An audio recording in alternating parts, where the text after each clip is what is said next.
आदरणीय दिदीबहिनी तथा दाजुभाइ, आज विश्व कोरोना भाइरसको महामारीबाट आक्रान्त छ र यसका विरुद्धको लडाइँमा सरिक छ र त्यसका विरुद्ध हामी पनि लडिरहेका छौँ। यसै क्रममा मुलुक 62 दिनदेखि लकडाउनमा छ। कुनै मानवीय क्षति नहोस् भन्ने हाम्रो अथक प्रयासका बावजुद यसबीचमा नेपालभित्र हाम्रा 3 जना नागरिकको दुःखद निधन भएको छ। उहाँहरूसहित कोरोना भाइरसद्वारा स्वदेश तथा विदेशमा भएको मानवीय क्षतिप्रति दुःख व्यक्त गर्दछु र शोकाकुल परिवारजनमा म गहिरो समवेदना व्यक्त गर्दछु। बन्दाबन्दी आगामी जेठ 20 गतेसम्म जारी छ। यसले गर्दा हाम्रो समग्र अर्थतन्त्र र सम्पूर्ण देशवासीमा पुग्न गएको अप्ठ्यारोप्रति सरकार गम्भीर र संवेदनशील छ। कोरोना महामारीबाट जनतालाई मुक्त गर्ने, यसबाट सिर्जित सङ्कटबाट मुलुकको अर्थतन्त्रलाई रक्षा गर्ने र रोग तथा भोगबाट आफ्ना जनतालाई जोगाउने कामलाई सरकारले आफ्नो प्रमुख दायित्व ठानेको छ। दाजुभाइ तथा दिदीबहिनीहरू, 1 महिना अघि सम्बोधनका क्रममा मैले आउने साताहरू अझ चुनौतीपूर्ण हुने बताएको थिएँ। फागुन 3 गतेदेखि चैत 29 गतेसम्म झन्डै 2 महिनासम्म सङ्क्रमितको सङ्ख्या दोहोरो अङ्कमा ननाग्नु र मानवीय क्षति बेगर बन्दाबन्दीको पालना हुनुले विश्व स्वास्थ्य सङ्गठनले हाम्रो मुलुकलाई अति जोखिमबाट जोखिमको तहमा प्रगति भएको बताएको थियो। तर नयाँ वर्षको पहिलो हप्ता बितेसँगै महामारीको सङ्क्रमण फेरि विस्तार हुन थाल्यो। यति बेला सङ्क्रमितहरूको सङ्ख्या 600 नागेको छ। आसन्न जोखिमले हामीलाई थप सजग हुन, अझ उच्च योजनाका साथ सङ्क्रमणलाई नियन्त्रण गर्न र राज्यका सबै अङ्गहरूलाई महसुस हुने गरी अझ चुस्त र प्रभावकारी बनाउन माग गरेको छ। यस महामारीलाई नियन्त्रण गर्न प्रारम्भिक दिनका तयारीमा केही अलमल जस्तो देखिए तापनि हालसम्म आइपुग्दा हामीले लिएका कदमहरू सफल भएका छन्। लकडाउनले जीवनलाई असहज त बनाएको छ, तर यसले सामाजिक दूरी कायम गर्न, केसहरू पहिचान गर्न, आइसोलेसनमा राख्न र सम्पर्कित व्यक्ति पत्ता लगाउन मद्दत पुर्याएको छ। समयमै गरिएको लकडाउन, अन्तर्राष्ट्रिय सीमा नाका र उडानहरू बन्द गर्ने निर्णय र समयमै तय गरेको अस्पताल सेवा सञ्चालन कार्यविधिको तर्जुमा र कार्यान्वयन लगायतका कदमहरूले महामारीबाट हुन सक्ने डरलाग्दो क्षतिलाई जोगाएको छ। यसबीचमा 2 महिनाका शिशुदेखि 81 वर्षीय वृद्धासम्मलाई निको पार्न सकिनुलाई उपलब्धिका रूपमा लिइनुपर्दछ। यसरी दक्षिण एसियाका कतिपय मुलुकहरूको तुलनामा नेपालमा महामारी नियन्त्रणको स्थिति प्रभावकारी छ, तर त्यो ढुक्क भएर बस्ने स्थितिमा भने छैन। कोरोना विरुद्धको हाम्रो लडाईँ निकै चुनौतीपूर्ण र लामो छ भन्ने यथार्थप्रति सरकार सचेत छ। आपूर्तिका सीमित स्रोत भएका कारण औषधि र स्वास्थ्य उपकरणको खरिदमा सिर्जना भएका केही अप्ठ्याराहरू हल भएका छन्। एकमात्र प्रयोगशालाबाट सुरु भएको कोभिड-19 को परीक्षणलाई 7वटै प्रदेशसम्म विस्तार गर्दै 20 भन्दा बढी प्रयोगशालाबाट अहिले तीव्र बनाइएको छ। परीक्षणको दायरालाई विस्तार गर्न किट तथा औषधिको प्रबन्ध द्रुत गतिमा गरी यसलाई यथाशीघ्र अझै उन्नत बनाइनेछ। विज्ञहरूले दिएको सल्लाह बमोजिम कम्तीमा जनसङ्ख्याको 2% परीक्षण विस्तार गर्ने योजनामा सरकार छ। प्रत्येक स्थानीय तहलाई कोभिड-19सँग जुझ्न सक्ने गरी स्वास्थ्य सुरक्षा, स्वास्थ्य सेवा, आधारभूत वस्तुहरूको आपूर्ति र शान्ति सुव्यवस्था कायम गर्न सक्ने तुल्याउन सङ्घ र प्रदेश बीचको सहकार्यलाई थप प्रभावकारी बनाइनेछ। खास गरी क्वारेन्टाइनको प्रबन्ध, राहत वितरण, आपूर्ति प्रणालीको व्यवस्थापन र अनुगमनमा स्थानीय तहलाई सक्षम पार्ने गरी साझेदारी अघि बढाइनेछ। क्वारेन्टाइनको सङ्ख्या बढाउने र त्यसको स्तरमा पुनरावलोकन गरी व्यापक सुधार गरिनेछ। आवश्यकता अनुसार बन्द अवस्थामा रहेका होटल तथा उपयुक्त सार्वजनिक संरचनाहरूलाई समेत क्वारेन्टिनको रूपमा प्रयोग गर्ने बारेमा समेत योजना बनाइएको छ। केन्द्रीय योजना र स्थानीय तहको व्यवस्थापनमा सङ्क्रमित नागरिकको स्वास्थ्योपचार र क्वारेन्टिनमा राखिएका व्यक्तिहरूको खानपान तथा हेरचाह व्यवस्थित गरिनेछ। महामारी विस्तार भएको ठाउँलाई सिल गरी त्यहाँ युद्ध स्तरमा परीक्षण तथा नियन्त्रणको कार्यलाई अघि बढाइनेछ। महामारी अहिले फैलिँदो अवस्थामा छ। यस महामारीसँग जुझ्न सबै सरकारी निकायहरू चुस्त र प्रभावकारी हुनै पर्दछ। समयको चुनौती सामना गर्न नसक्ने कुनै पनि संरचनाको नेतृत्वको तत्काल पुनर्व्यवस्था गरिनेछ। राष्ट्रिय सङ्कटको यस घडीमा खेलेको भूमिकालाई नै सम्बन्धित व्यक्तिको मूल्याङ्कनको मुख्य आधार बनाउँदै दण्ड र पुरस्कारको व्यवस्था गरिनेछ। कोरोना महामारी विरुद्ध एकीकृत कमान्ड एवं केन्द्रीय योजनालाई थप प्रभावकारी बनाइनेछ। सङ्घ, प्रदेश र स्थानीय तहबीच कोरोना सङ्क्रमण रोकथाम र नियन्त्रणका क्षेत्रमा जीवन्त सूचना संवाद तथा प्रभावकारी समन्वयका लागि तीनवटै तहमा सम्पर्क व्यक्ति वा निकाय तोकी विद्यमान संस्थागत व्यवस्थालाई अझ चुस्त तुल्याइनेछ। फैलिँदो महामारीप्रति चासो राख्ने र यस महामारी विरुद्धको लडाइँमा कुनै न कुनै रूपमा संलग्न विभिन्न पक्षलाई समेटेर एउटा परामर्शदात्री संयन्त्र छिटै घोषणा गरिनेछ।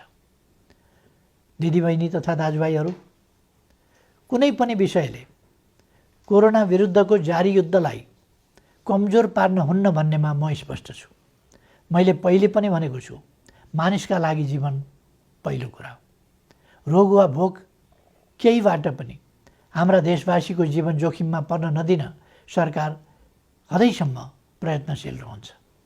यस कार्यमा सरकार सबै देशवासीबाट आजसम्म प्राप्त सहयोगका लागि आभारी छ र आगामी दिनमा थप रचनात्मक सहयोगको अपेक्षा पनि गर्दछ। अहिले मुलुक बाहिर रहेका नेपालीहरूको घर फर्किने क्रम बढेको छ। मैले नेपालीहरूको ठुलो सङ्ख्यामा कार्यरत रहेका मुलुकका सरकार तथा राष्ट्र प्रमुखसँग गम्भीर संवाद गरेको छु। नेपालीहरूको अप्ठ्यारोमा सहयोग गर्न मैले गरेको आग्रहमा उहाँहरूले निश्चिन्त रहन आश्वस्त पार्नु भएको छ। म उहाँहरू सबैलाई धन्यवाद भन्न चाहन्छु। यसका अतिरिक्त कोभिड-19 को विश्वव्यापी सङ्क्रमणको कारणबाट उत्पन्न असहज परिस्थितिमा स्वदेश फर्कनुपर्ने अवस्थामा रहेका नेपालीलाई स्वदेश फर्काउने व्यवस्था सम्बन्धी विस्तृत योजना सहितको आदेश तत्काल जारी गरिनेछ। विश्वका जुनसुकै कुनामा अप्ठ्यारोमा परेका आफ्ना देशवासीहरूलाई सरकारले समयमै उद्धार गर्छ। समस्याको प्राथमिकता र देशभित्रको तयारीका बीच सन्तुलन मिलाउँदै यो काम छिट्टै सुरु गरिनेछ। सरकार आफ्ना नागरिकप्रति संवेदनशील छ, यसमा निश्चिन्त रहन म सबैमा आग्रह गर्दछु। विश्व स्वास्थ्य सङ्गठनको प्रोटोकल अनुरूप घर फर्कनेहरूको सीमा पार गर्नु अघि अनिवार्य परीक्षण हुनुपर्ने थियो, जसले महामारीलाई समुदाय स्तरमा फैलिनबाट धेरै हदसम्म जोगाउन सक्थ्यो। तर छिमेकी मित्र राष्ट्र भारतबाट अधिकांश घर फर्कनेहरू नियमको पालना र परीक्षण बिना नै अनेक कष्ट झेल्दै ठुलो सङ्ख्यामा सीमा पार गरिरहनु भएको छ। परीक्षणको अभावमा महामारी तीव्र गतिमा फैलिनमा यसले पनि योगदान गरिरहेको छ। स्वदेश भित्री सक्नुभएका दाजुभाइ दिदीबहिनीहरूले छिटो परीक्षण गर्न, सामाजिक दूरी कायम गर्न, सुरक्षित ढङ्गले क्वारेन्टिनमा रहन र अन्य नियमहरूको पालना गर्न जरुरी छ। यस काममा उहाँहरूलाई आवश्यक सहयोग पुर्याउने थप दायित्व स्थानीय तहको काँधमा आइपरेको छ। यस्तै अवस्थामा जनस्तरमा पारस्परिक सहयोगको आवश्यकता हुन्छ। जनता बीचको आपसी सहयोग र सजगतामा मात्रै कोरोना जस्तो महामारीको सङ्क्रमणलाई नियन्त्रण गर्न सकिन्छ। हामी स्पष्ट हुनुपर्दछ, कोही पनि रहरले मात्र विदेशिएको हुँदैन। कोरोना सङ्क्रमण जो कसैलाई पनि हुन सक्छ, कसैले पनि इच्छाले सङ्क्रमण बोकेर फर्किएको पनि हुँदैन।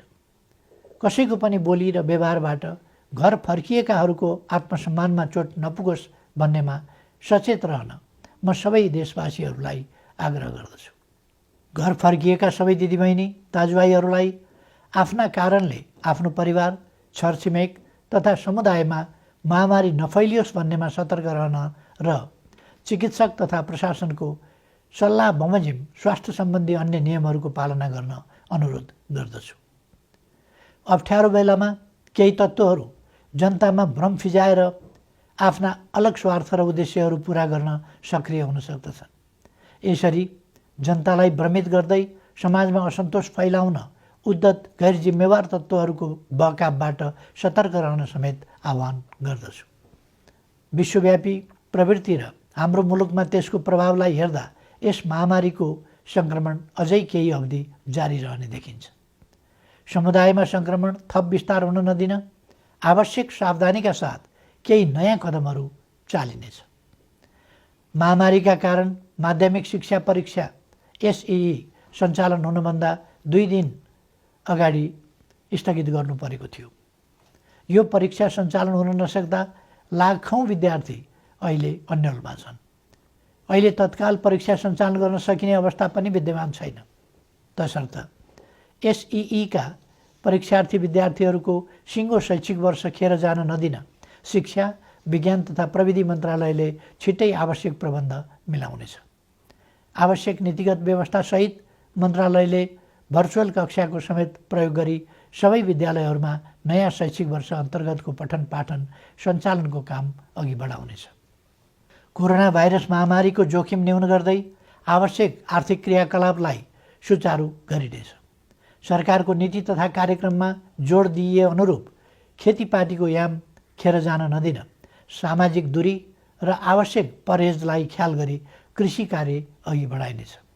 समुदायमा सङ्क्रमण फैलिन नदिन मानिसको आवागमनलाई आवश्यक मात्रामा सीमित गर्ने गरी प्रशासनिक कडाइलाई भने कायमै राखिनेछ।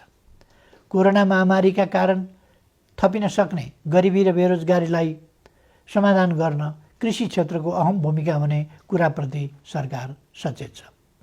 ठुलो मात्रामा आधुनिक यन्त्र र प्रविधिको प्रयोग गरी व्यावसायिकीय कृषि उत्पादनको कार्य अपेक्षित मात्रामा हुन नसक्नु, मेहनत तथा लगानी गर्ने उत्पादक र मूल्य तिरेर खरिद गर्ने उपभोक्ताको अहित हुने, तर किसान र उपभोक्ताको बीचमा रहने बिचौलियाले भने अनुचित फाइदा उठाउने जस्ता समस्या कृषि क्षेत्रमा रहेको आजको गम्भीर समस्या हो। यस समस्यालाई सम्बोधन गर्न आवश्यक खाद्य वस्तुहरूको आयातलाई घटाउने, कृषिमा आत्मनिर्भर हुने, क्रमशः कृषि उत्पादनको निर्यात तीव्र पार्ने र कृषि क्षेत्रमा ठुलो मात्रामा रोजगारी र स्वरोजगारी सिर्जना गर्ने कार्यक्रम हालै संसदबाट नीति तथा कार्यक्रमका रूपमा पारित गरिसकिएको छ। कोरोना महामारीका बीच पनि अर्थतन्त्रलाई चलायमान राख्ने र राष्ट्रिय गौरवका आयोजना लगायत कतिपय विकास आयोजनालाई अगाडि बढाउने हाम्रो प्रयास र प्रयोग सफल भएको छ। कोरोना महामारी बीच पनि माथिल्लो तामाकोशी, मेलम्ची, पोखरा, भैरवा र काठमाडौँ विमानस्थल निर्माण विस्तार तथा रानीपोखरी, धरहरा लगायत पुनर्निर्माणका काम अगाडि बढाउन सकिएको छ। यसले कोरोनालाई छल्दै विकासका काम अगाडि बढाउन सकिन्छ भन्ने पुष्टि भएको छ। अब नियन्त्रणको सीमाभित्र रहन सक्ने थप उद्योगहरूलाई सञ्चालनको अनुमति दिइनेछ। काममा आउने आफ्ना श्रमिकलाई समुदायमा छ्यासमिस नहुने प्रबन्ध गर्ने शर्तमा जुन जुन जिल्लाका श्रमिक हुन् तिनीहरूलाई पहिले कोरोना परीक्षण गरी प्रशासनको निगरानीमा उद्योग व्यवसाय सञ्चालन हुने स्थानमा ल्याउने प्रबन्ध मिलाइनेछ। सम्बन्धित उद्यमीले आफ्नो व्यवसायमा रहने श्रमिकहरूले तोकेको प्रोटोकल पालना गरे नगरेको अनुगमन आफै गरी त्यसको नियमित जानकारी सम्बन्धित प्रशासनिक निकायमा गराउनु पर्नेछ। यसको प्रभावकारिताको आधारमा क्रमशः थप व्यवसाय सञ्चालनको प्रक्रिया अघि बढाइनेछ। दैनिक आवश्यक वस्तुहरूको आपूर्ति सहज तुल्याउने र आन्तरिक उत्पादन वृद्धिका लागि कच्चा पदार्थदेखि उत्पादित वस्तुको बजारसम्मको श्रृङ्खला अवरुद्ध हुन दिइने छैन। आवश्यक वस्तुहरूको आन्तरिक ढुवानी र आयात निर्यात सहज बनाइनेछ। कोरोना महामारीको असरबाट क्षति भएका औद्योगिक व्यावसायिक क्षेत्रका लागि राहत सुविधाको व्यवस्था सरकारले गर्नेछ। यस्ता सुविधामा कर सहुलियत, शुल्क मिनाहा, कर्जाको ब्याज सहुलियत, सहज ऋणको उपलब्धता एवं विद्युत लगायतका क्षेत्रमा दिइने छुटहरू पर्नेछन्। निजी क्षेत्र सबल नहुँदा अर्थतन्त्र सबल हुन सक्दैन भन्ने यथार्थलाई सरकारले राम्रोसँग बुझेको छ। शिथिल बन्न पुगेको अर्थव्यवस्थालाई दुरुस्त गर्न आवश्यक आर्थिक पुनरुत्थान सम्बन्धी विस्तृत प्रस्ताव अर्थ मन्त्रालयले छुट्टै जारी गर्नेछ। यस अप्ठ्यारो समयमा अपाङ्गता भएका व्यक्ति वा अन्य कसैको पनि राज्यले उपलब्ध गराउँदै आएको सामाजिक सहायतामा कटौती गरिने छैन। सामाजिक सुरक्षाको दायरा फराकिलो पारिनेछ। योगदानमा आधारित सामाजिक सुरक्षा प्रणालीलाई परिमार्जन गरिनेछ। यस प्रणालीमा आबद्ध सबै श्रमिकहरूको सामाजिक सुरक्षा कोषमा गर्नुपर्ने योगदान रकम हाललाई सरकारी कोषबाटै मिलान गरिनेछ। श्रम गर्नै नसक्नेलाई राहत दिउँ, बाँकी सबैलाई काम दिउँ र आर्थिक रूपमा भर्ते गरौँ भन्ने मान्यतामा सरकार दृढ छ। प्रधानमन्त्रीको नेतृत्वमा रहेको प्राकृतिक विपत्ति न्यूनीकरण तथा समस्या समाधान कोष र गृहमन्त्रीको नेतृत्वमा रहेको प्राकृतिक विपत्ति राहत कोषमा समेत रहेको रकमको महत्त्वपूर्ण हिस्सा कोरोना सङ्क्रमण रोकथाम नियन्त्रण तथा उपचार कोषमा हस्तान्तरण गरिनेछ, जसबाट कोरोना रोकथाम नियन्त्रण र उपचारमा थप योगदान पुग्नेछ। यति बेला विदेशमा रोजगारी गुमेर ठुलो सङ्ख्यामा हाम्रा श्रमिकहरू स्वदेश फर्किनु भएको छ। साथै कोरोना महामारीका कारण नेपालमा कार्यरत विदेशी श्रमिकहरू पनि ठुलो सङ्ख्यामा आफ्नो देशमा फर्केको या फर्कने अवस्था रहेको छ। मुलुकमा विद्यमान र यस्ता विभिन्न ढङ्गले सिर्जना भएका रोजगारीका अवसर, विदेशमा रोजगारी गुमाएर स्वदेश फर्किएका र स्वदेशमै रोजगारविहीन नेपालीहरूलाई उपलब्ध गराइनेछ। यसका लागि आवश्यक पर्ने उपयुक्त सिप र तालिमको व्यवस्था सरकारले गर्नेछ। कृषि, साना तथा मझौला उद्योग, व्यवसाय, निर्माण तथा सेवा क्षेत्रमा स्वरोजगारी सृजना गरी आत्मनिर्भर अर्थतन्त्रको गन्तव्यमा अघि बढ्ने विषय पहिले नै चर्चा गरिएको छ। सङ्घ, प्रदेश र स्थानीय तहको सहकार्यमा पारिश्रमिक सहितको जनसहभागिता र प्रविधि सहितको श्रममूलक विकास निर्माणका कार्यहरू स्थानीय तहमा सञ्चालन गरिनेछ। प्रधानमन्त्री रोजगार कार्यक्रम अन्तर्गतको रोजगार सेवा केन्द्रलाई श्रम ब्याङ्कको रूपमा अघि बढाई सूचीकृत श्रमिकलाई उपलब्ध रोजगारीमा परिचालन गरिनेछ। स्थानीय तहहरूले स्वदेश फर्की बेरोजगार रहेका र स्वदेशमै रही रोजगारीको अवसर नपाएकाहरूलाई रोजगार सेवा केन्द्रमा दर्ता हुनका लागि सहजीकरण गर्नेछ। दिदीबहिनी तथा दाजुभाइहरू, कोरोना भाइरसको महामारी हत्तपत्त नहट्न पनि सक्छ भन्ने वास्तविकतालाई हामीले आत्मसात गर्नुपर्दछ। भाइरसको औषधि छैन, यस भाइरसको पनि औषधि छैन। विज्ञहरू भनिरहेका छन्, यस भाइरसका विरुद्धको नयाँ खोप पत्ता नलागेसम्म यस महामारी विरुद्ध नियन्त्रण गर्ने उपलब्ध उपाय भनेकै हाम्रो आनीबानी र आहार विहारमा आवश्यक सतर्कता अपनाउनु हो। हालसम्मका उपायहरू हुन् भाइरसलाई व्यक्तिबाट व्यक्तिमा सर्न नदिन, सामाजिक दूरी कायम गर्ने र हरेक व्यक्तिमा प्रतिरोधी क्षमता वृद्धि गर्ने। सोचौँ, हुने खाने हुन् वा हुँदा खानेको अचारको रूपमा होस् वा तरकारी, हाम्रा भान्सामा प्रयोग हुने केही तत्त्वहरूमा किन समानता पाइन्छ? किनकि त्यसमा औषधीय तत्त्व छ। हाम्रा पूर्वजहरूले हजारौँ वर्ष अगाडिदेखि गहिरो अनुसन्धान गरेर प्रचलनको रूपमा अगाडि सारेका, हाम्रो भान्सामा प्रयोग हुँदै आएका ती औषधीय तत्त्वले रोगको प्रतिरोध क्षमता बढाउन बल पुर्याइरहेका छन्। तसर्थ निरोगी नेपाल निर्माणका लागि 5 कार्य गर्न आग्रह गर्दछु। पहिलो, यस महामारीसँग लड्दै निरोगी नेपाल निर्माणमा आफूलाई तयार राख्न उपलब्ध आहारलाई स्वच्छ र सन्तुलित बनाऊ। दोस्रो, लकडाउनको समयमा उपलब्ध फुर्सदलाई स्वस्थ रहन उपयोग गरौँ। शारीरिक र श्वास प्रश्वासको चुस्तताको लागि घरैभित्र व्यायामलाई निरन्तरता दिउँ। तेस्रो, भाइरस फोहोरमा रमाउँछ। आफ्नो शरीर र वासस्थान दुवैको सरसफाइमा एकदमै ध्यान दिउँ। चौथो, स्वस्थ रहनका लागि पर्याप्त आराम आवश्यक छ, यसमा ध्यान दिउँ। पाँचौँ, उच्च मनोबल कायम राखौँ। भय र त्रास, चिन्ता र आशंकाले रोगव्याधिका विरुद्धको लडाइँमा कमजोर तुल्याउँछ। कोरोना भाइरसबाट जीवन गुमाउनेको सङ्ख्या प्रतिशतमा हेर्ने हो भने हामीले सामान्य ठानेका मौसमी रुगाखोकीबाट मर्नेको भन्दा कम छ भन्ने त तथ्याङ्कले नै बताएको छ।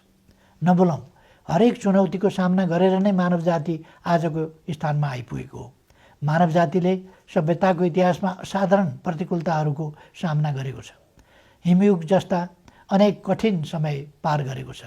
औषधि र अस्पताल नै नभएको बेलामा समेत अनेकन महामारीहरूको सामना गरेर अघि बढेको छ।